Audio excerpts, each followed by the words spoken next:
Corona की रफ्तार धीमी हुई तो वापस सड़कों पर बेरोजगार अपनी नौकरी का अधिकार मांगने के लिए जुटने लगे। अब होगा न्याय का नारा देने वाले कांग्रेस शासित राज्य राजस्थान की राजधानी जयपुर में राजस्थान की ये वो बहुएं हैं जो बेटियां तो किसी दूसरे राज्य की रही, शादी करके राजस्थान आई तो नौकरी पाना मुश्किल हो गया। सरकार ने धरना प्रदर्शन पर रोक लगा रखी है। विधायकों के घर, मंत्रियों के दफ्तर के बाहर राजस्थान में अनीता जैसी बहुएं लाचार पहुंचती। 9 साल पहले शादी हुई, राजस्थान आई, पति बेरोजगार है, पत्नी ने परीक्षा पास की, लेकिन नियमों की मार ने बेरोजगार बना रखा है। मैंने 2 बार 2016 में और 2018 में, और मुझे एक बार ज्वाइनिंग नहीं मिली क्योंकि मेरा कास्ट सर्टिफिकेट नहीं है। मैं हरियाणा से हूँ और मेरी शादी राजस्थान में हुई है, इसलिए मैं जनरल में काउंट होती हूँ और मुझे बिल्कुल भी आरक्षण का कुछ भी फायदा नहीं मिल रहा है और ना मेरे को मिल रही है पोस्टिंग कहीं पे भी। प्रियंका की शादी तो 11 साल पहले हुई, मंजू तो 21 साल पहले बहू बनकर राजस्थान आ गई, लेकिन शिक्षक भर्ती परीक्षा निकालने के बावजूद इन्हें ही दूसरे राज्य का होने का पाठ पढ़ाकर बेरोजगार रखा जाता है। क्या करें, हम कहाँ जाएं? हमारी शादी 2007 में हो गई और ये कह रहे हैं हरियाणा में जाओ, वहाँ आपको लाभ दिया जाएगा। शादी होकर दूसरे राज्य से आई बेटी को वोटर अपने राज्य का बना लिया जाता है। वोट दूसरे राज्य से आई बेटी का चाहिए तो फिर नौकरी क्यों नहीं देंगे?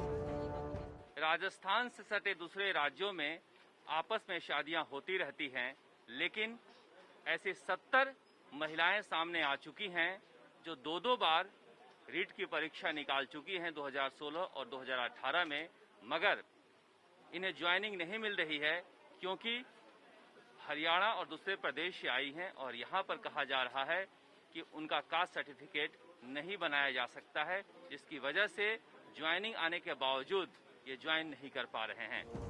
कांग्रेस के अलग अलग विधायकों के घर के बाहर ये बहुएं रोज घर के काम धाम निपटाकर अपने हक की नौकरी मांगने पहुंचती हैं और कांग्रेस के सत्ता में रहते उन्हीं के विधायक मानते हैं क्या न्याय तो हो रहा है।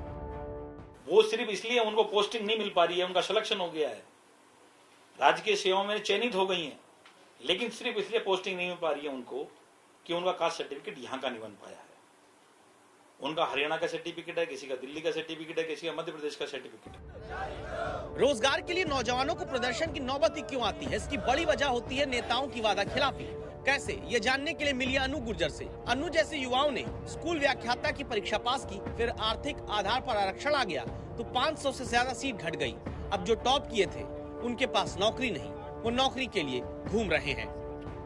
22 दिन शहीद स्मारक पे धरना दिया। महाशिक्षा मंत्री जी खुद आए थे, उन्होंने आश्वासन दिया कि आपका काम हो जाएगा।